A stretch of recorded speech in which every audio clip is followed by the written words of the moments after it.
that shall keep this guiding light by the rocks of Tobermory, by the rocks of Tobermory.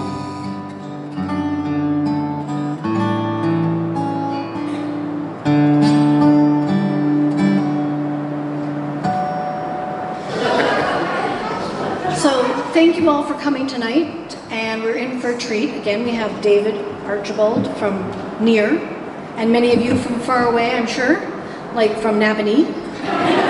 Some from Toronto, thank you, John. Brother-in-law, John. Anyway, so we're in for a treat to hear the spirit of the inland seas, and David's going to regale us with stories and historical tales and truths and falses and whatever.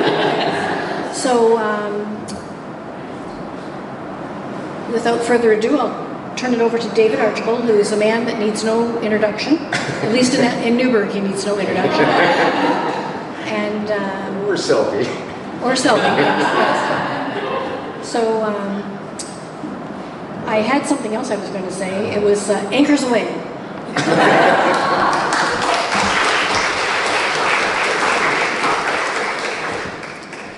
That was Donna Poirier, for those of you who didn't know that. Well, thank you all for coming. It's a treat for me to be here this evening. Now, just picture yourself for a moment in November, early November 1913, and you are facing, probably before most of us were born, you are facing what became the worst storm that the Great Lakes have ever seen. And it was a combination of 3 different weather fronts all coming together to wreak havoc upon all the Great Lakes, with the possible exception of Lake Ontario. It was pretty much spared. But in that storm, which they called the White Hurricane, I think a dozen ships were sank, and more than close to 300 people, sailors and passengers, were drowned in that storm.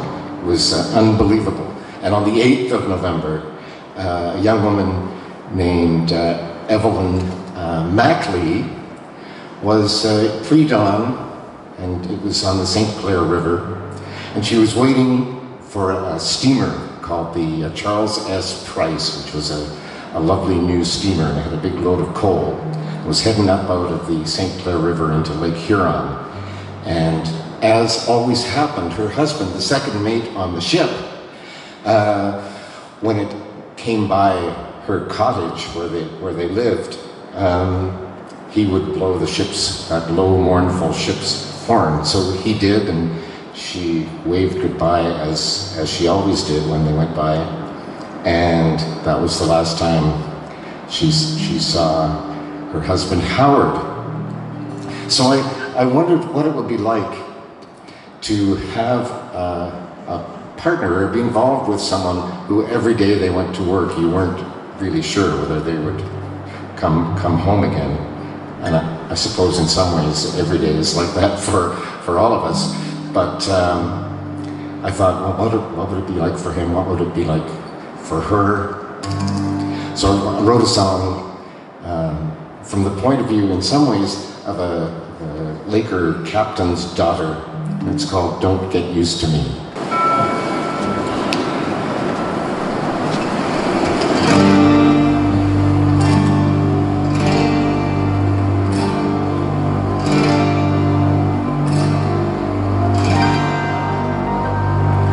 Will arise with the color of the sky in the middle of a hurricane, and her soul was wild as the waves as they're breaking through the driving rain.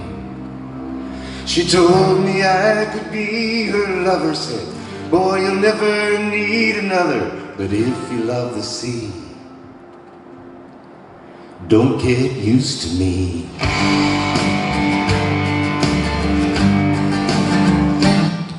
And her hair was the color of the sun the sun on the golden strand. And her skin was soft as the stones tossed on the burning sand. I said, girl, you got some things to show. She said, boy, you don't even know. But if you love the sea, don't get used to me. 'Cause I've been torn by wind and water. I've been lonesome all my life. I was born a captain's daughter. I'll never be a sailor's wife. And she moves in the night like a lighthouse light on the rocky shore. There's no mistake if it's you or the lake that's in control. And as I turned my face to the weather, she said we'd be so good together. But if you love the sea, don't get used to me. Here's Dan Charbonneau.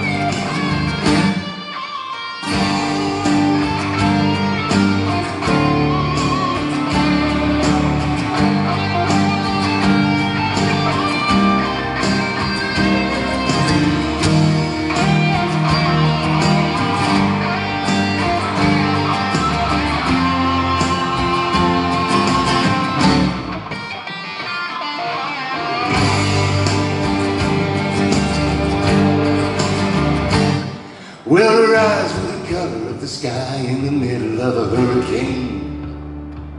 And her soul was wild as the waves as they're breaking through the driving rain.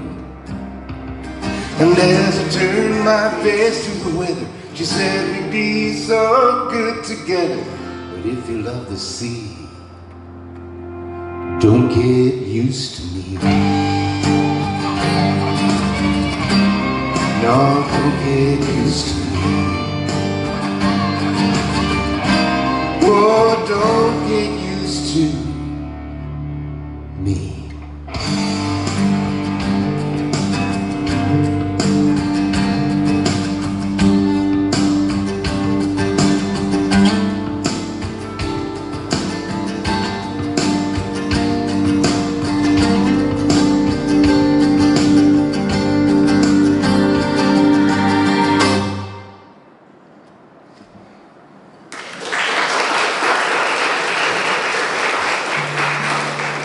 Get used to it.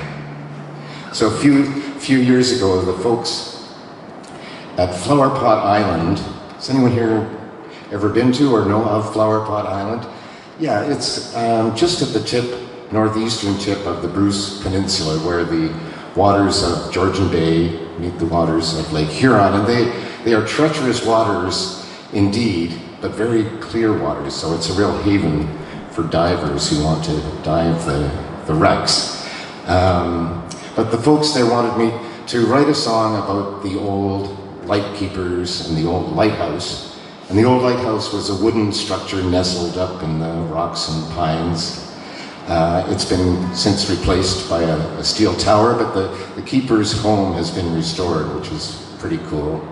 And there were many lightkeepers over the years. And actually, the father of a friend of mine had a bit of confusion when he applied for a job that he thought was for light housekeeping. Anyway, so there were many lightkeepers over the years, but one guy, his name kept coming up, and his name was Audrey Coltis. And you might think that's an unusual name for a guy, Coltis. No, I mean Audrey. But it was back in the day, and his mother named him Audrey, hoping he would never have to serve in the military. But this was unsuccessful, as in the Second World War, Audrey joined the Navy, which I always think would be a good title for a movie, which is why I'm not a filmmaker. Anyway, he was quite a character, and he would always conclude his lighthouse to shore communications by saying, "Don't forget my phone number." And His phone number was 2450, which simply meant he wanted a case of 24 Labatt's 50 delivered out to the lighthouse as soon as possible. Can't imagine anything worse. Well, 2 cases, I guess. Anyway, this song is sort of about that, and it's called The Rocks of Tobermory.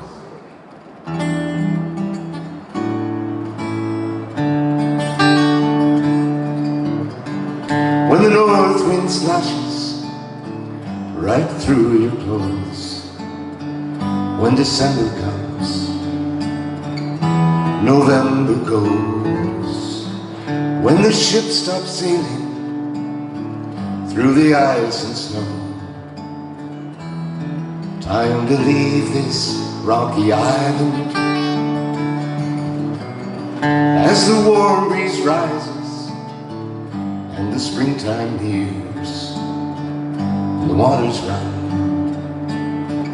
and the harbor clears, restless hearts are yearning to be out of here. Time to roll back to my island. Heed the way, we'll lead the way through the night so cold and lonely. And I will keep this guiding light by the rocks of Tobermory.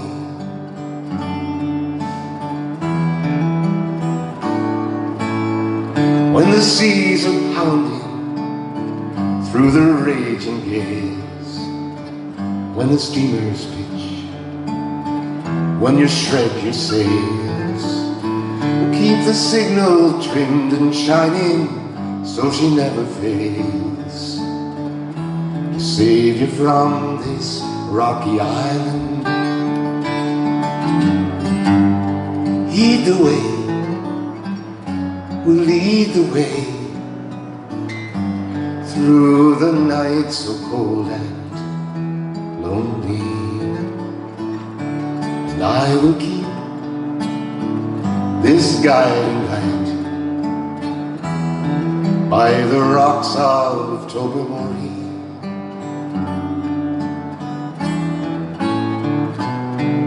Oh, the rocks of Tobermory sing a siren song, calling sailors to their graves.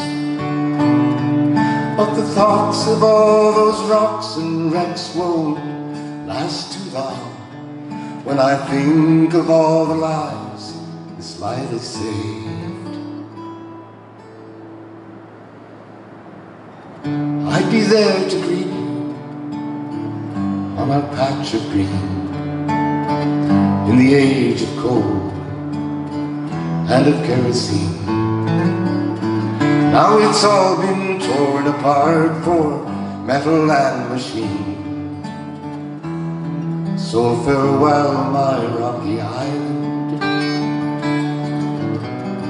When the north wind slashes right through your clothes, when December comes, November goes, when the ship stops sailing through the ice and snow, time to leave this rocky island. Lead the way, we'll lead the way through the night so cold and lonely. And I shall keep this guiding light by the rocks of Tobermory, by the rocks of Tobermory.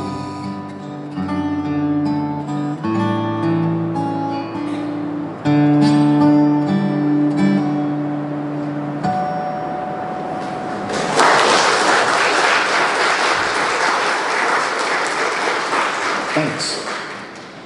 So I'll go back to that 1913 storm, the white hurricane. And so many of the ships were just resting in port, waiting to hear from the ship owners whether they would be asked to go out in this terrible weather. And of course, for the most part, they were asked to go out in that terrible weather and then met their fate. So this song, written from an unusual, for me, point of view, from the point of view of the ship owners. And it's called Send 'Em Out Again.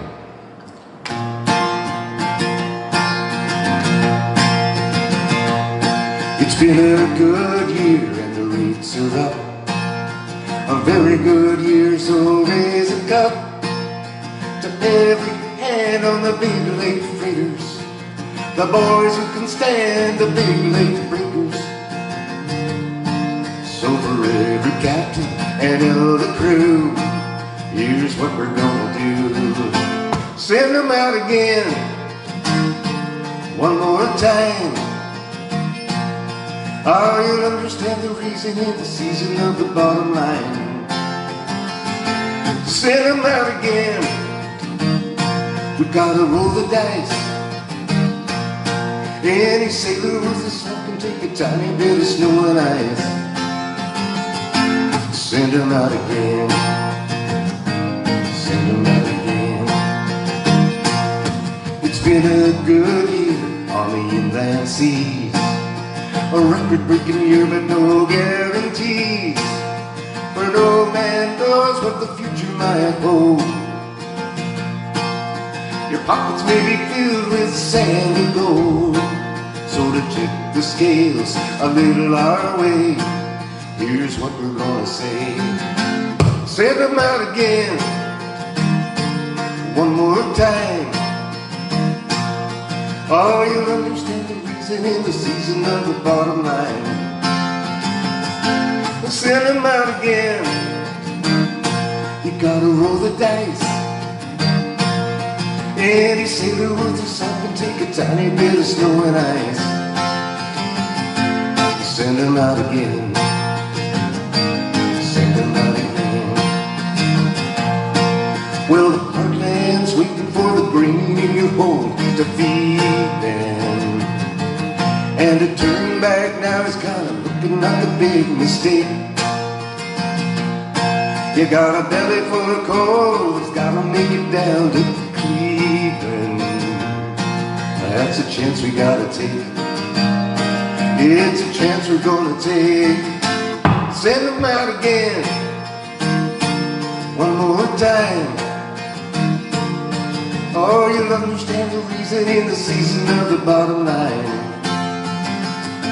Send 'em out again, you gotta roll the dice. Any sailor worth his salt can take a tiny bit of snow and ice. Send 'em out again, send 'em out again, send 'em out again.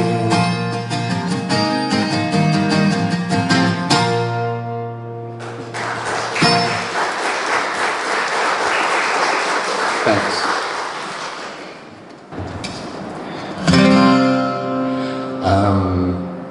So this song was commissioned by Sandbanks Provincial Park. Anyone here ever been to Sandbanks Provincial Park? Yeah. So the county, as they want us to call it, the county on the South Shore is much like the Tobermory lands, very treacherous waters, so there's lots of shipwrecks down there. And as I was doing the research for this one, I kept coming across this little, I don't know what it would be, a municipality, a hamlet called Babylon, which I'd never heard of in the county before. And I thought, well, that is pretty cool, name for a community in Prince Edward County. I don't think it exists any longer, but there was a fellow there, near there, who ran a wild game farm, and he called it the Boars of Babylon, which I thought was nice. Anyway, from this Babylon shore, apparently you could see many treacherous events over the years, marine events. And one of them was a steamer in 1854 called the Ocean Wave. And the Ocean Wave caught fire from embers and from her own smokestack, and the rescue was made terribly difficult because the cargo was 300 barrels of butter, and the butter melted and then spread out over the lake and caught fire, and it was awful. And another one was a schooner, 1873, the schooner Jessie, all hands were lost. Oh, and the song also mentions barley boats. And you probably know about the barley boats, but in the Civil War in the States, the one in the 1860s, not the one they're considering now, they had decided to raise the tax on whiskey. And, well, they thought that was unacceptable, so they thought there's only one thing we can do, drink more beer. And what do we need to make good beer? Barley. And where is the best barley grown? Prince Edward County, Ontario. So, by golly, for a good 20 years there was a brisk trade done between, Wellington and Picton and Oswego on the other side. So that's the barley boats. And the song is called Babylon Shore, and it has a part for you if you want it. It's not mandatory, but it goes like this. Along the Babylon, along the Babylon, hey, along the Babylon, along the Babylon. You can try it. Along the Babylon, along the Babylon, hey, along the Babylon, along the... And I know that's pretty low, so if that is feeling a bit too low, there's always along the Babylon, along the Babylon, hey, along the Babylon, along the Babylon. And if that is still too low, there's always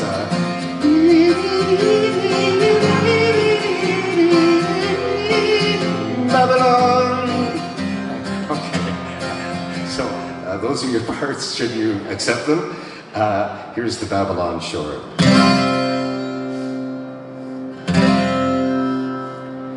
I have seen the lightning and the freezing rain. I have known November blowing like a hurricane. I have seen the sorrow and the searing pain. May there be no more. And I have watched the burning of the ocean wave, heard the widows wailing, and though the men were brave, far too many died and faced a watery grave. May there be no more on the Babylon shore. So let's give it a try. Here we go. Along the Babylon, along the Babylon, hey, along the Babylon, along the Babylon. I have watched the fury of the gale come down, when the schooner Jessie had a crew running round, hanging from the rigging till the last one drowned in the fearful roar. And I have watched the barley boats across the lake, loaded in the county they took all that they could take, shipping to Oswego, but make no mistake, they'll be seen once more on the Babylon shore. And you would think it would do it here, but it doesn't. It does this. Oh, when the winds are on the rise, my heart is racing. Oh, you can hear the captain's cries. Set the sail once more for the Babylon shore.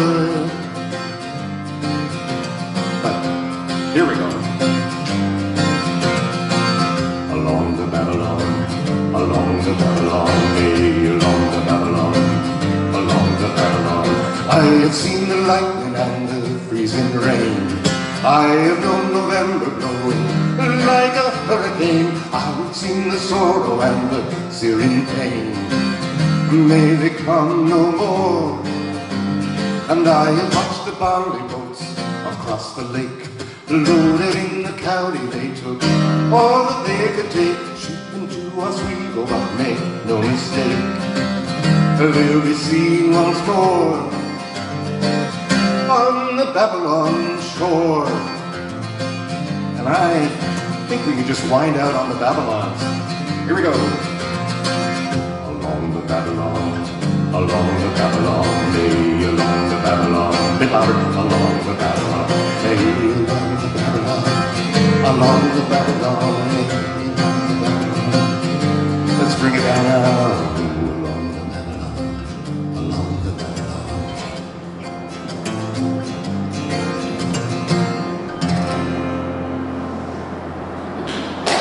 Well done.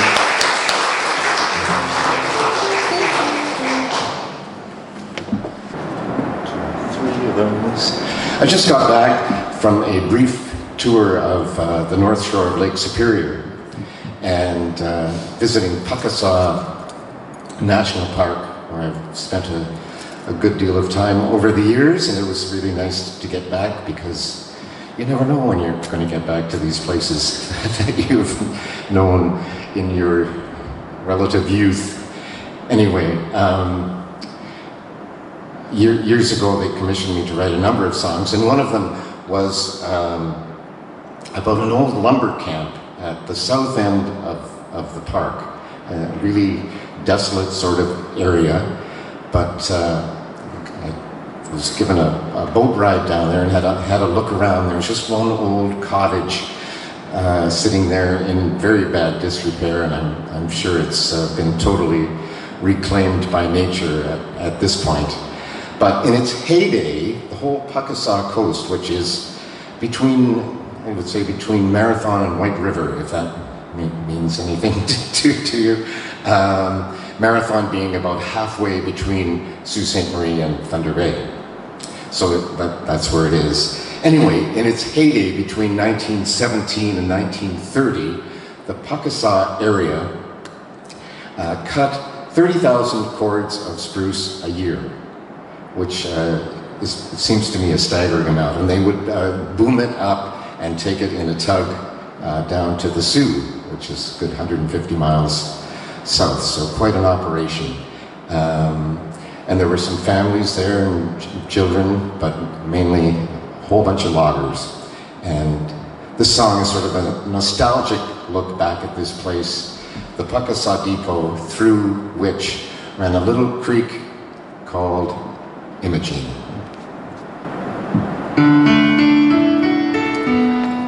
And I haven't sung it in a long time. Imogene, where did it go? All the life I used to know with you, with you. Broken sticks and broken bones, broken booms on cobblestones. It's through, all through.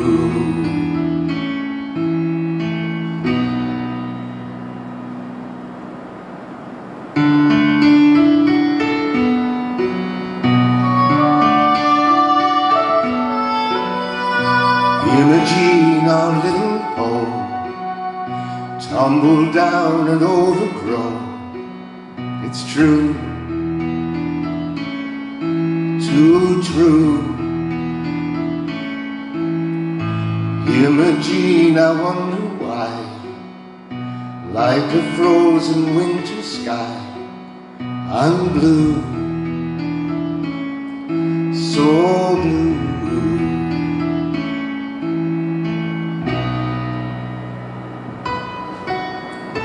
I can still recall the day, God, this place was really humming.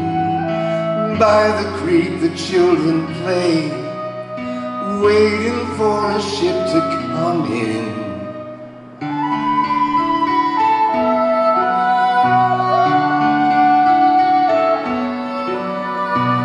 Imogene, what have we got? Ties that time will surely not undo, undo.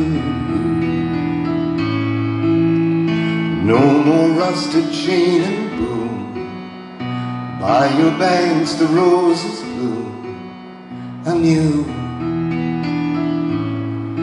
anew.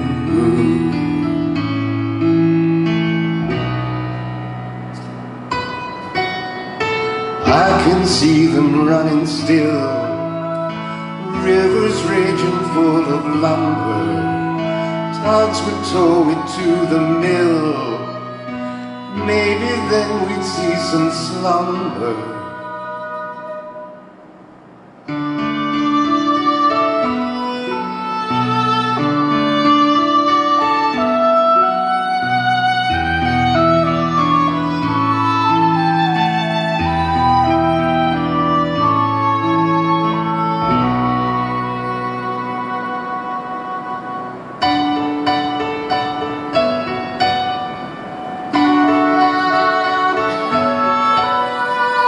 Imogene, it's all but gone, memories fading like the dawn, and you,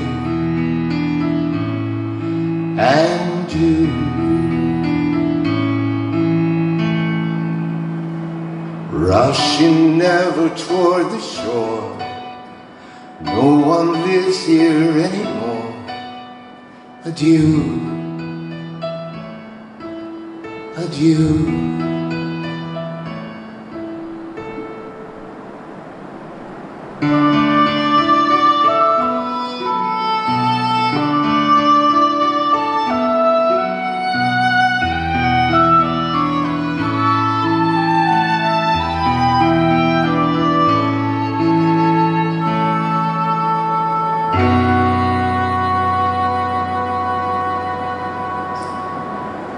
Imogene.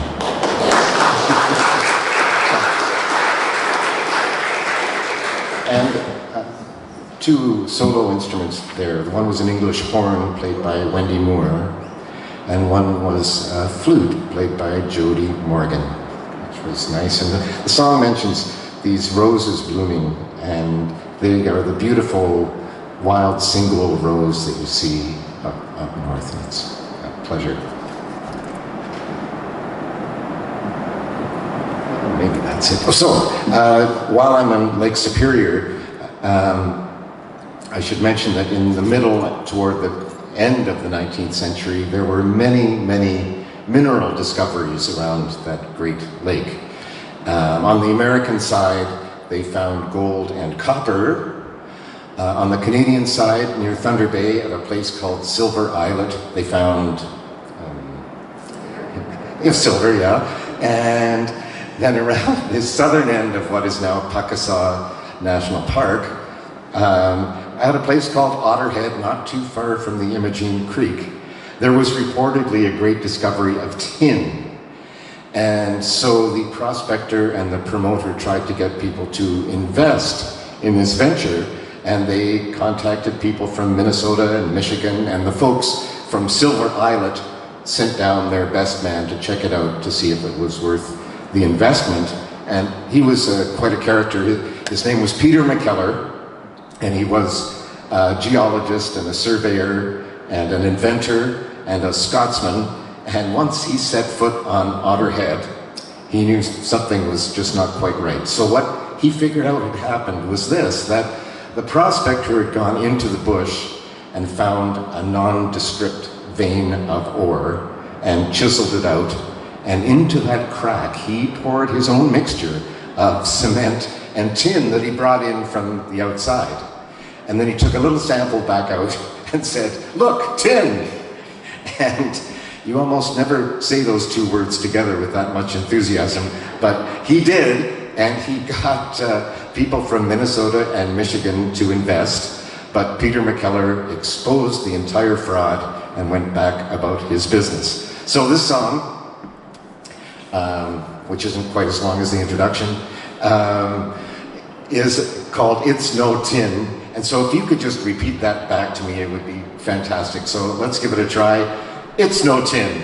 It's no tin. That is fantastic. But since McKellar was a Scotsman, if we can do it in our best Scots accent, that would be fantastic. So let's go with That's No Tin. Oh, that's brilliant. Let's give it a try.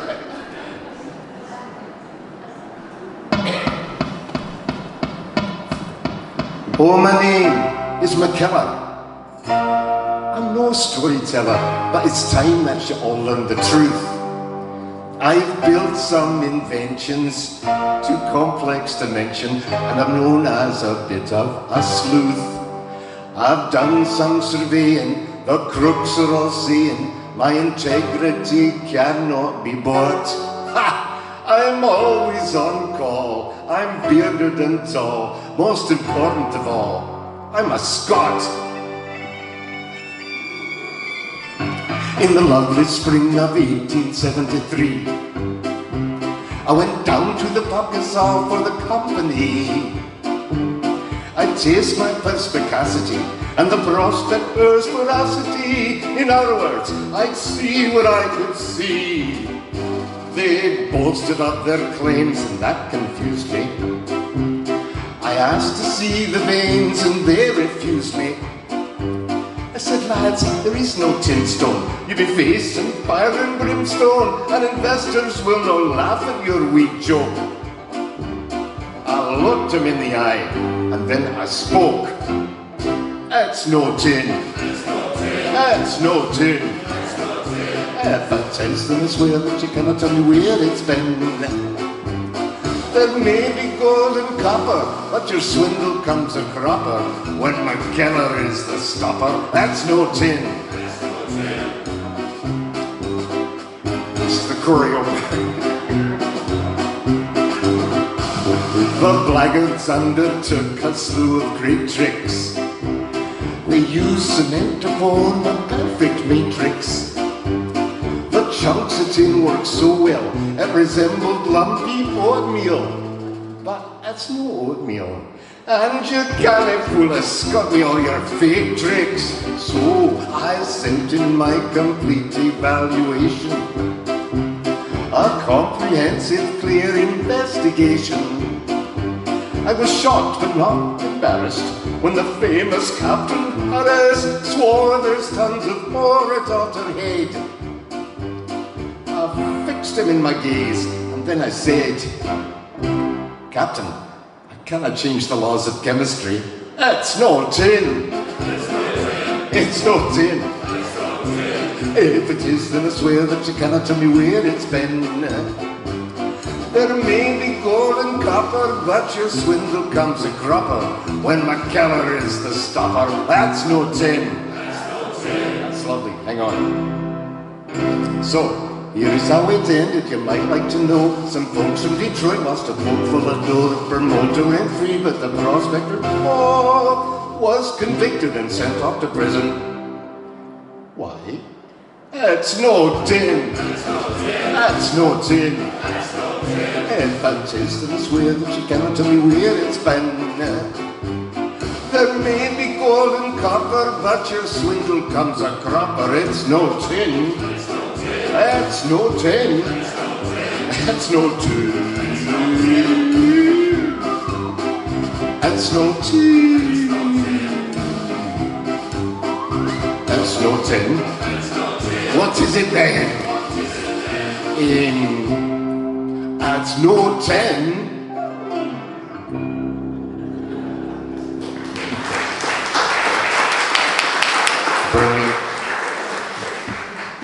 This one.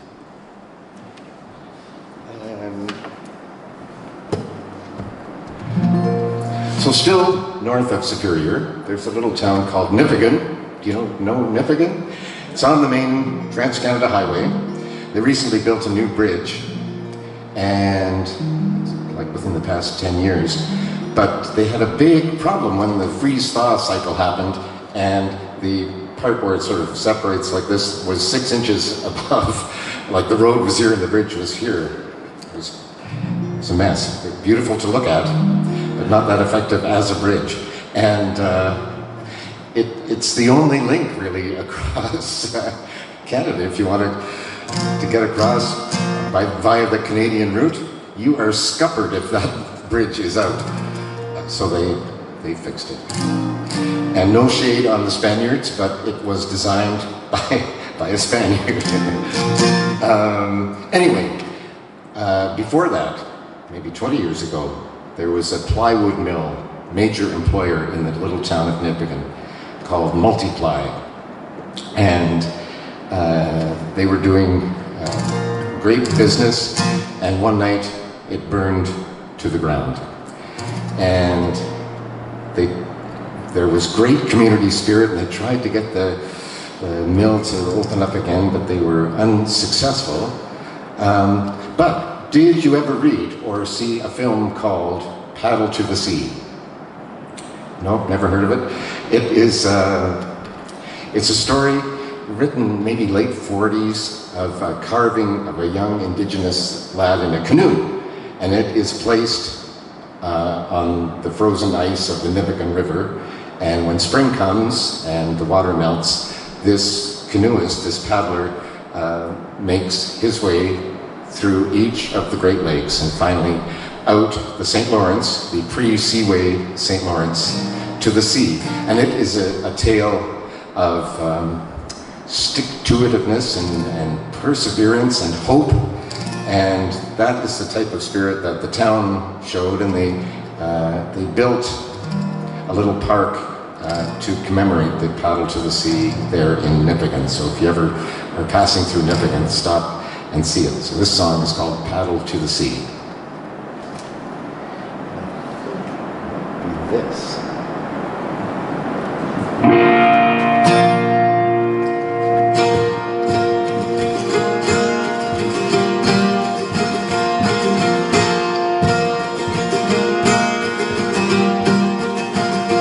When the mill shuts down in a one-mill town, need a darn good reason just to stick around.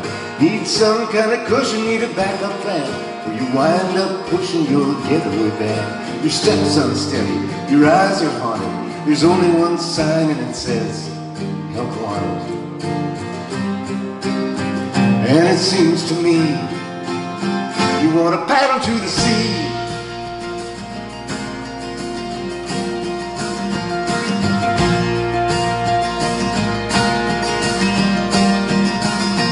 We're a God-fearing town and we wonder why our trials and our troubles seem to multiply.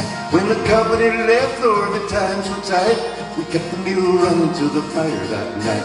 You wanna hold on, you don't wanna bet, and there's only one sign and it says, for sale. And it seems to me, you wanna paddle to the sea. Paddle to the sea. Take a deep breath, take a look around, take a step back onto solid ground. There's a cold wind coming down the street, but there's bedrock underneath our feet. Underneath our feet.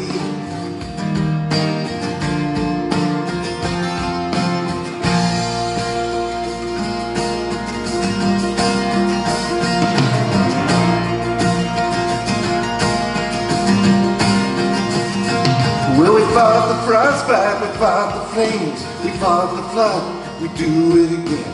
It's gonna take more than a couple pancakes to make the northern family up and pull up stakes. We're strong as wood, we're hard as brick. It's in our blood, and the blood is thick. The dreams may dim as the moods are shaking. They may be strained, but they won't be breaking.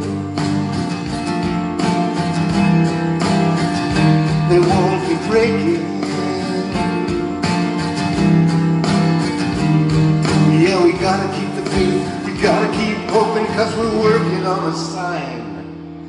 And the sign says open. Let your worries run free, let them paddle to the sea. Paddle to the sea. Paddle to the sea.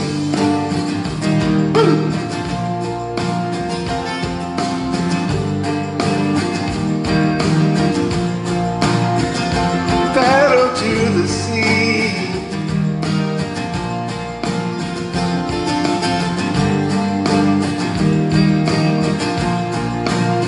Oh, paddle to the sea.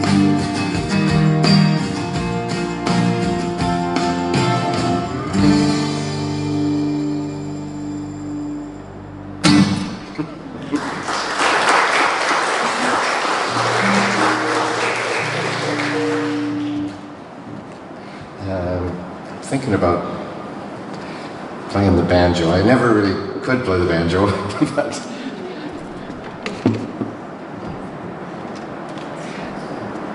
the one thing it's got going for it, well, I'm sure it has many things going for it, but the thing that always impresses me is its weight.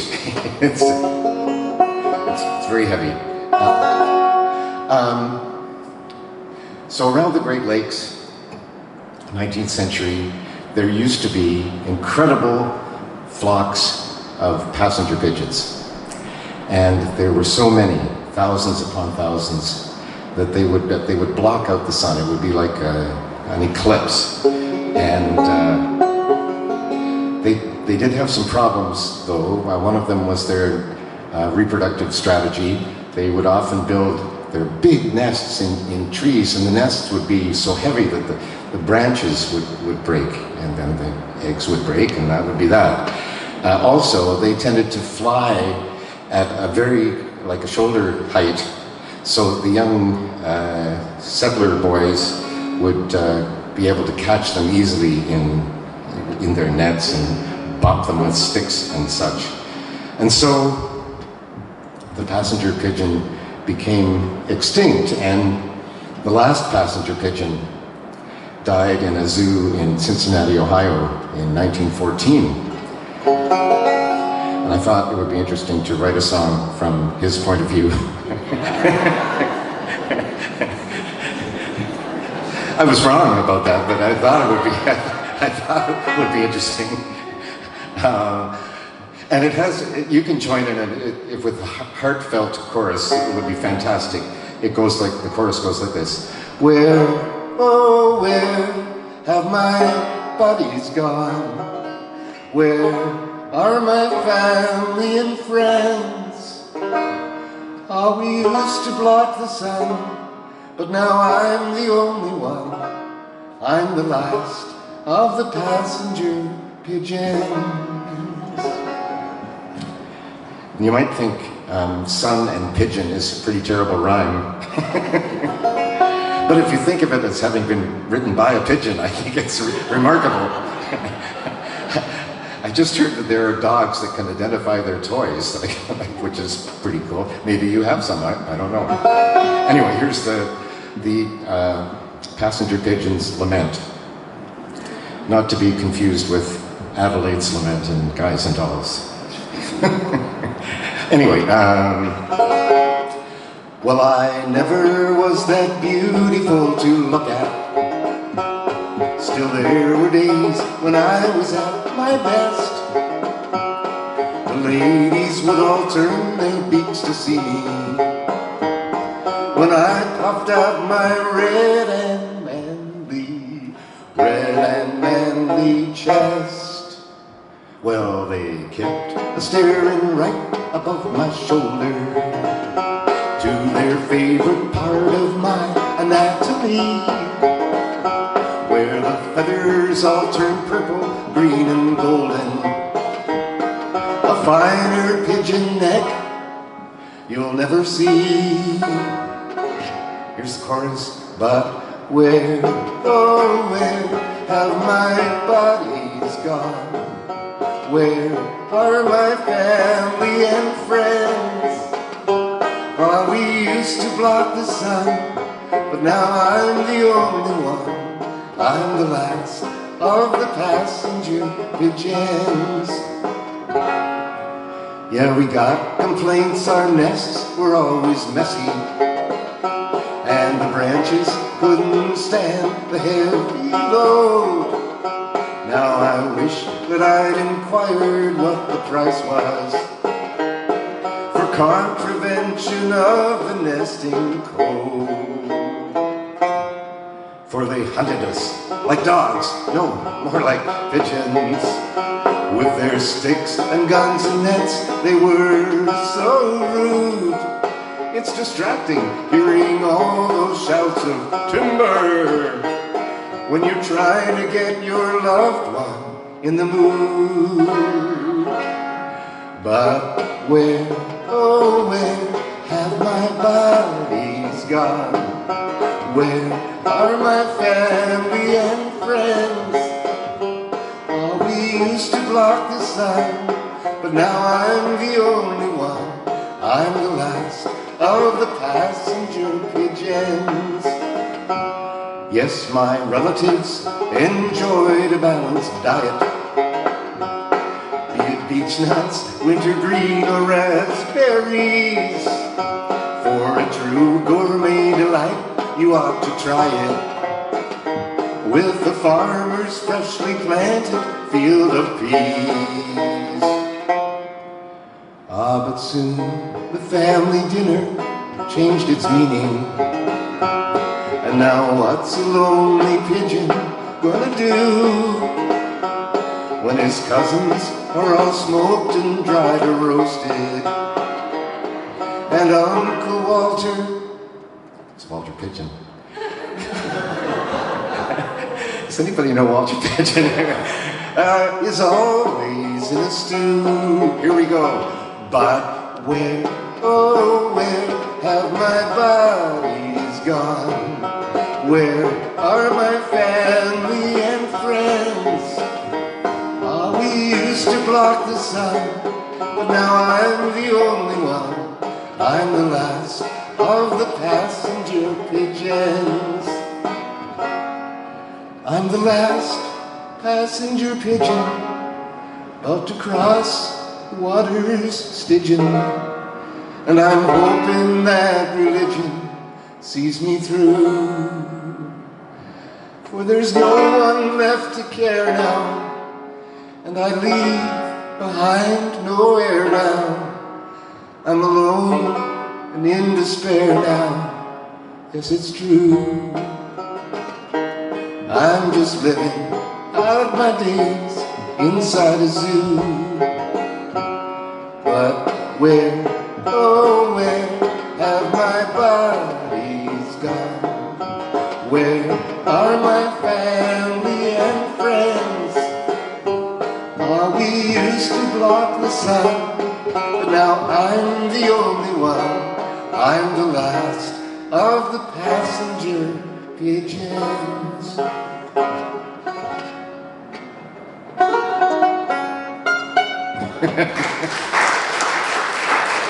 Thank you. Banjo. So now, what are you going to do? I'm going to go here.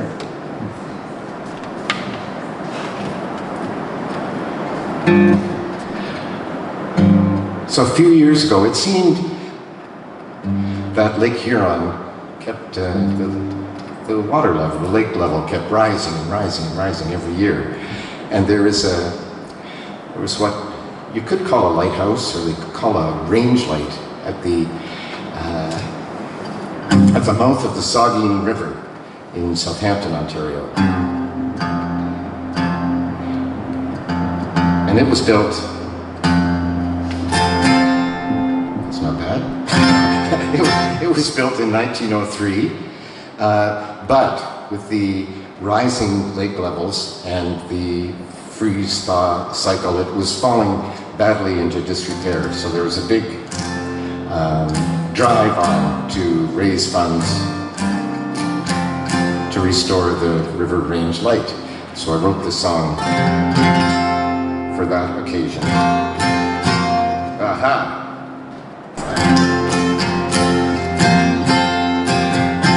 Okay, river range light is here. Let's see what that's like.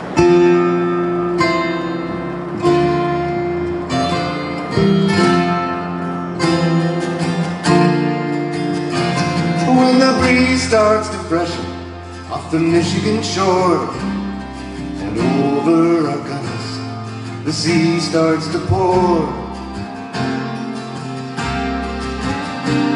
Well, we'll turn her for home, boys, and batten down tight and look to the river range light.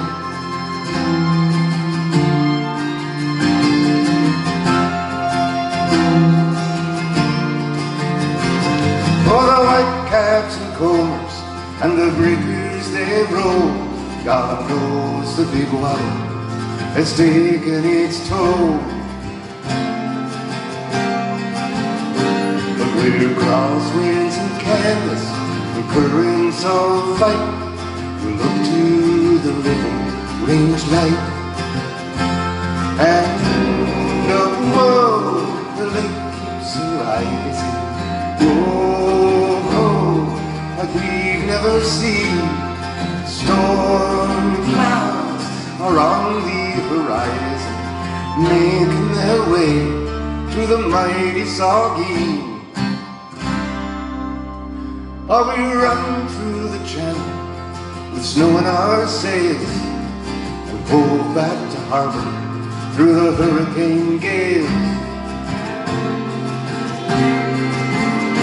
But when summer skies thunder and winter winds bite, we look to the river, range light.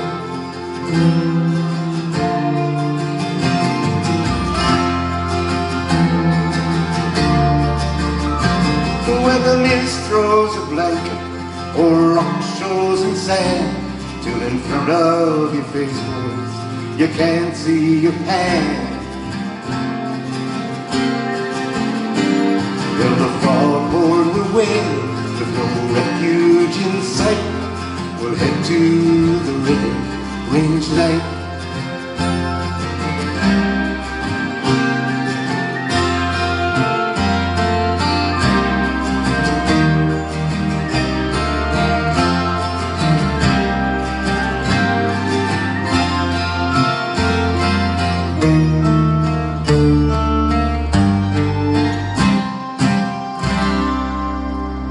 Well, the Granvilles, McDonalds, Macaulays, McLeans, they kept up their bargain. Remember the names. When you stand by the beacon, riverside painted white, and look to the river range light. Oh, the river range light, the river range light.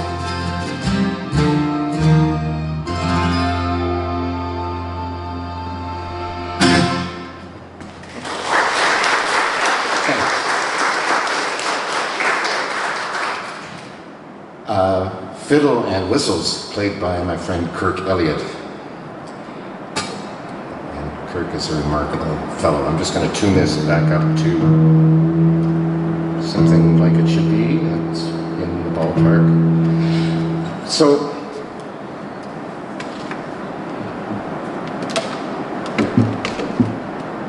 when I was asked to write a number of songs for the Bruce County Museum and Archives, and This is one of them, and there were several old-timers. They seemed old to me at the time. But they provided me with such great information, and one of them sent me a picture of a gravestone that had fallen down an embankment into a river, and it had broken. It was for a young 24-year-old sailor named Oscar Pulver, and I think it began on the waste of the sea, in the breeze and the chill. My body was taken, but anyway, there was just a few lines, but they were evocative, so I sort of reworked it and called it The Wind and the Chill. And I'm just thinking, what is the first line of The Wind and the Chill? It may just come to me when I hear it.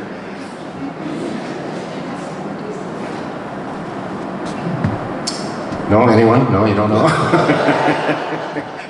There's a huge prize. Pardon me? Yeah.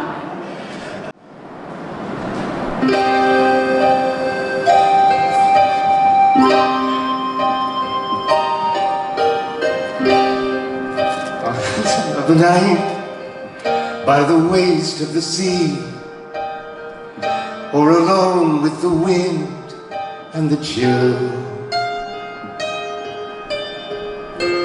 I have a presence that whispers to thee, but my body lies here still, all alone with the wind and the chill.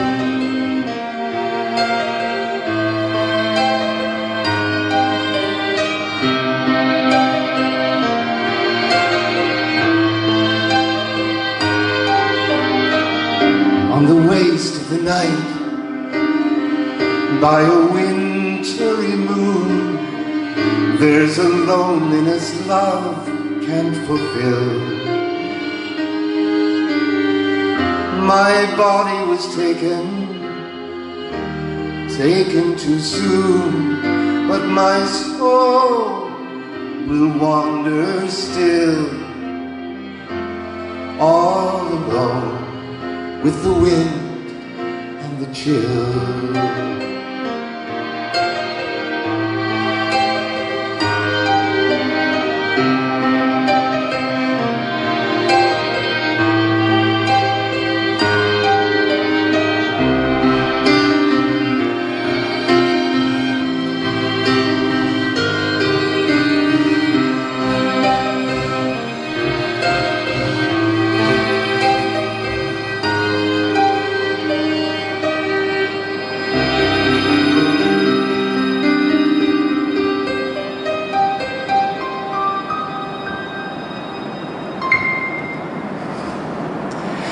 Wind in the Chill.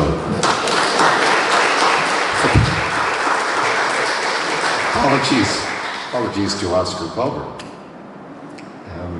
And the strings there were played by Wolf Torman, who's a fine cellist with the Kingston Symphony. Okay, well,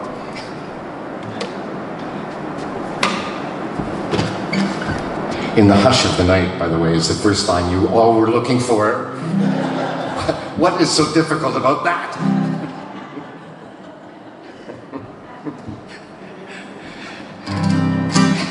Thank you.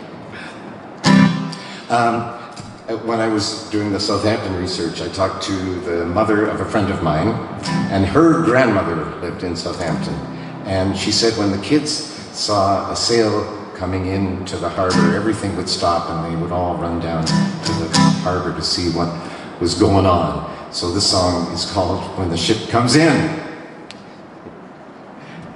The first line, if you want to join in, is stop what you're doing when the ship comes in. That happens a lot in the song. You're welcome to it anytime. Let me see. Stop what you're doing when the ship comes in.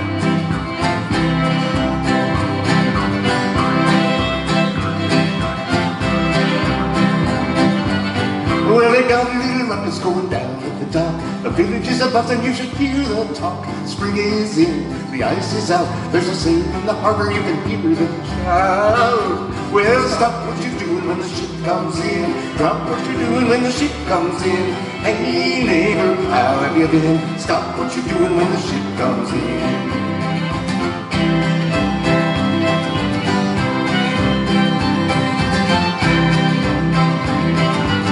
There's a busy little tugboat pulling her fill, dragging up the rafts from the lumber mill. Plenty of fish in the schooner's hold. Hurry down the market and you'll get them sold. Well, stop what you're doing when the ship comes in. Drop what you're doing when the ship comes in. Hey neighbor, how have you been? Stop what you're doing when the ship comes in.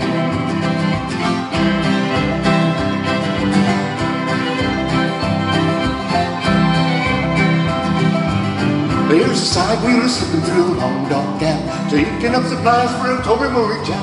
Your long boats come home in a line, nets are full, the catch is fine. Well, stop what you're doing when the ship comes in. Drop what you're doing when the ship comes in. Hey neighbor, how have you been? Stop what you're doing when the ship comes in.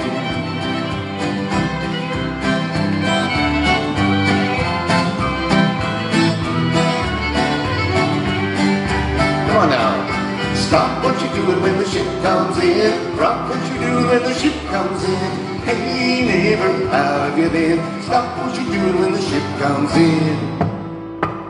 Well, stop what you're doing when the ship comes in. Stop what you're doing when the ship comes in. Hey, neighbor, I'll get in. Stop what you're doing when the ship comes in. Stop what you're doing when the ship comes in. You gotta stop what you're doing when the ship comes in.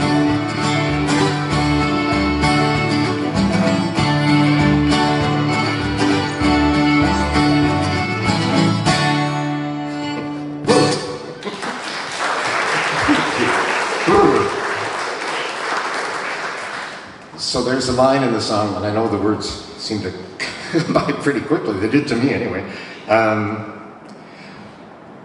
There's a busy little tugboat pulling her fill, dragging out the rafts from the lumber mill.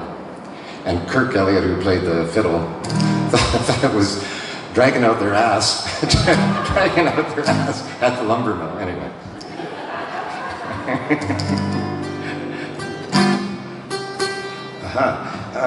So tonight, when you're back home,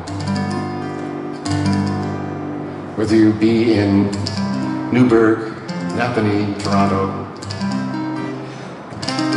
you'll be, I assume, leafing through the pages of your Canadian encyclopedias, thinking, oh, there's a famous Canadian, and look, there's the occupation beside his name.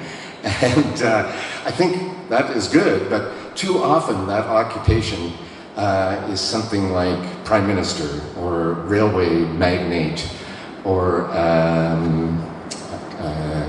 certified chartered accountant. Anyway, it seems like all too often, and that sort of thing happens, but every now and again you will get an occupation like pirate beside a Canadian's name. And by the way, how much does it cost for a pirate to get his ears pierced? A buccaneer.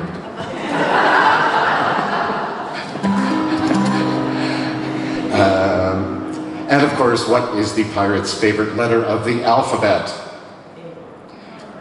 Well, you'd think it would be the R, but no, it is the C. I don't know. And there's another excellent pirate joke that is not suitable for here, so if you want to hear it, come up to me afterwards. It's a dandy. Anyway, so this song is about the one Canadian pirate I found. His name was Bill Johnson. In the War of 1812, he enlisted on the British side, which I think we can assume was the good side, but he was soon thrown into jail in Kingston, Ontario, because he was suspected of sympathizing with the Americans. And he always thought he was suspected of this because he had married an American woman, which of course is a different song altogether. And while he was in jail, the British confiscated 1,500 British pounds sterling worth of his cash and property, which even today is a fair chunk of dough, but in 1813 was a fortune. So Bill was miffed. So he vowed to become the scourge of British shipping along those lower Great Lakes and the St. Lawrence Thousand Island region. And his greatest claim to fame was that he captured the British mail ship, the Sir Robert Peel. You might know the name Sir Robert Peel. He was a prime minister in England. And he gave his name to the first civilian police force in London. They were initially going to call them Peelers, but no, they were, but then they decided, because of Robert Peel, they decided to call them Bobbies instead. So that's how that happened.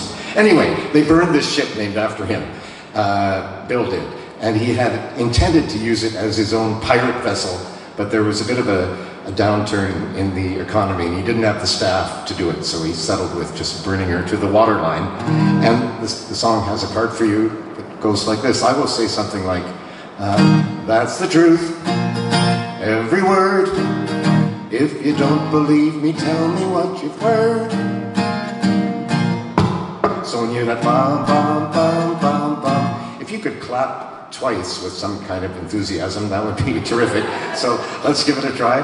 Bum, bum, bum, bum, bum. Nice. Then take a finger, I recommend this one, and waggle it at me and say in an accusing voice, "You're a pirate, Try it. You're a pirate. It's good. I will deny it. I will say, no, I'm not. But then you press the point and you say, you're a pirate. Try it. You're a pirate. Beautiful. I will say, I forgot. I'd smuggle and I'd steal from Prescott to Presqu'île, and I burned the Robert Peel and let her rot. I'm the best Canadian pirate of the lot. And then you say, you're the only stinking pirate that we've got. Let's try that. You're the only stinking pirate that we've got. Excellent. Here's the Ballad of Pirate Bill. I started my career here as a blacksmith.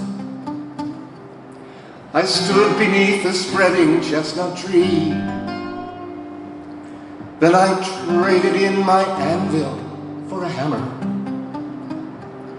I was building boats to sail the inland sea. I was shipping freight along the lower lakes, boys, and bought a shop while I was still a lad. I was husband to a Yankee girl named Anna, and those were the only jobs I ever had. And that's the truth, every word. If you don't believe me, tell me what you've heard. Here we go. You're a... No, I'm not. You're a... Well, I forgot. I'd smuggle and I'd steal from Prescott to Presqu'île, and I burned the Robert Peel and let her rot. I'm the best Canadian pirate of the lot. You're the only stinking... Good, and a little attitude is fine. There it is.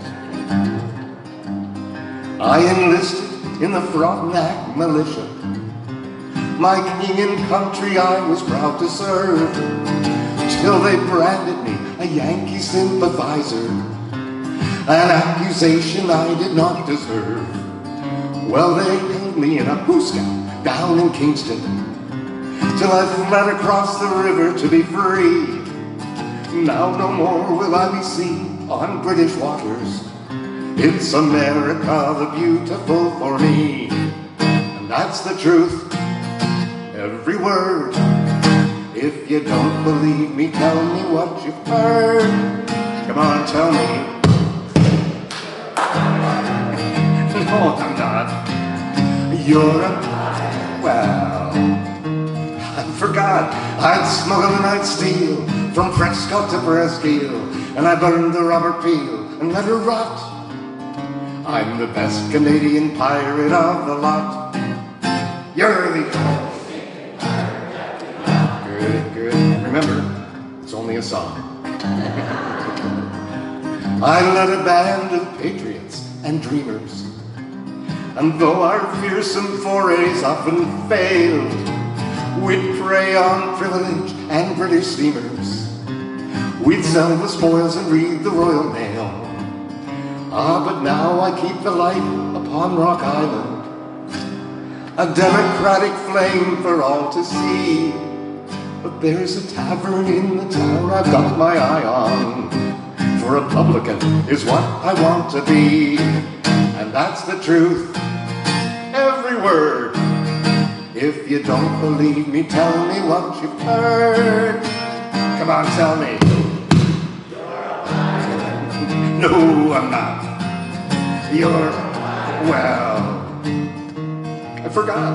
I'd smuggle and I'd steal from Prescott to Presqu'île, and I burned the Robert Peel and let her rot. I'm the best Canadian pirate of the lot.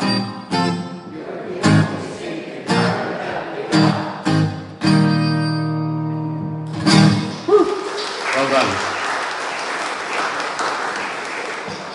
Okay, well, I think it's intermission. No, I'm just kidding.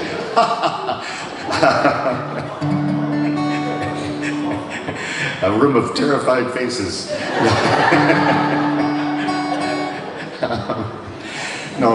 So I'd like to do one more song, and thank you all for coming very much. It's been a pleasure for me. Don't always get to trot out these tunes or to see old friends and new friends, and it's very nice. So thanks again for coming. Thank you to Donna and Ken and Bill. A round of applause for Donna. So this, keeping with the marine theme, is called Where the Waters Come Together.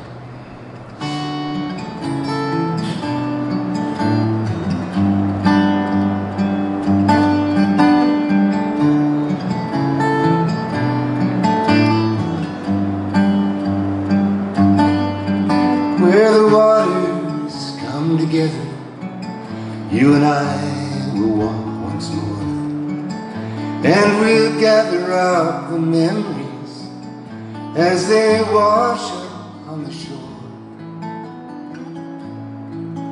And the laughter comes so easy as the fire starts to glow. Where the waters come together, together we will go.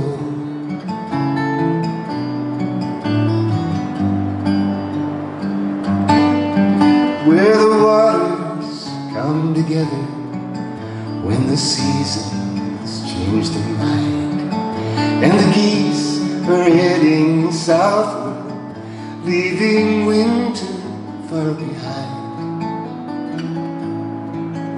And they know just where they're going, they're not like us at all. Where the waters come together, you can feel the breath of fall.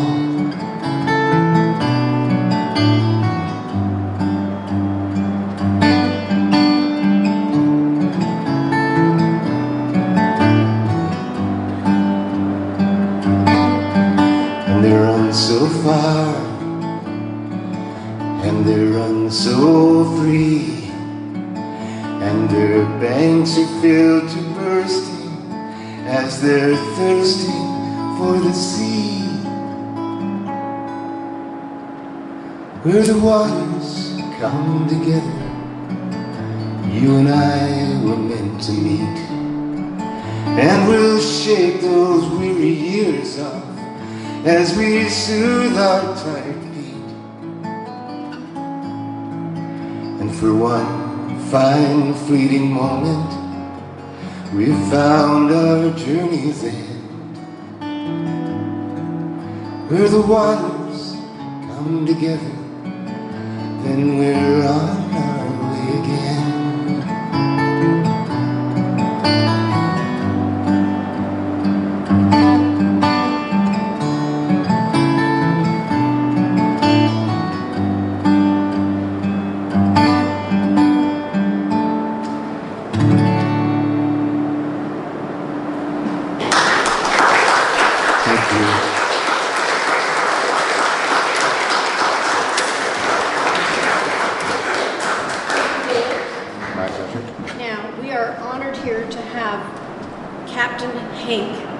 In the house. Yes.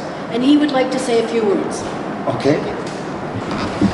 Good evening, everyone. I've been asked to thank David for this fine performance, which I must say is one of the most fun I've ever been to in a long time. Like, it's just so much. But, you know, as a captain, every captain has a tale to tell. And I'll try to keep it short, but for 30 years, David, and plus, I was captain of the HMCPS, Her Majesty's Canadian Party Ship. Incognito, she and we and her entourage spent many a summer across the lakes. And at times, we came across David's shows. And there he was in Picassaw. Amazing. And little did he know who was in the crowd. Because of course, traveling incognito, you can't take the limelight. You can't come up and shake the hand. But if you remember that one day, that one afternoon in Picassaw, when that short silver-haired lady in the back row with a hoodie on said, "Bloody good, David!" I can't say who it was because I'm sworn to secrecy. And I can't divulge anymore. But the tales kept going on through the evening of the enjoyment. So there you go. You impressed somebody. Finally. Anyway, been to many of these occasions of David's and have always enjoyed them, especially the It's No 10. That's been a favorite of mine. And I think I speak for everyone here and everyone in Newburgh, every time you've performed, that we thank you so much and love you and are proud to have you in Newburgh. Thank you.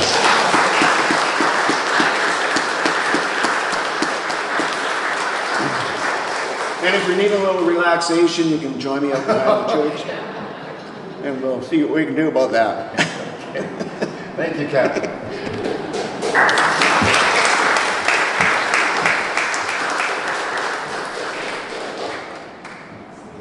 Okay, I think it's safe now. Just I think we're done. Thanks for coming.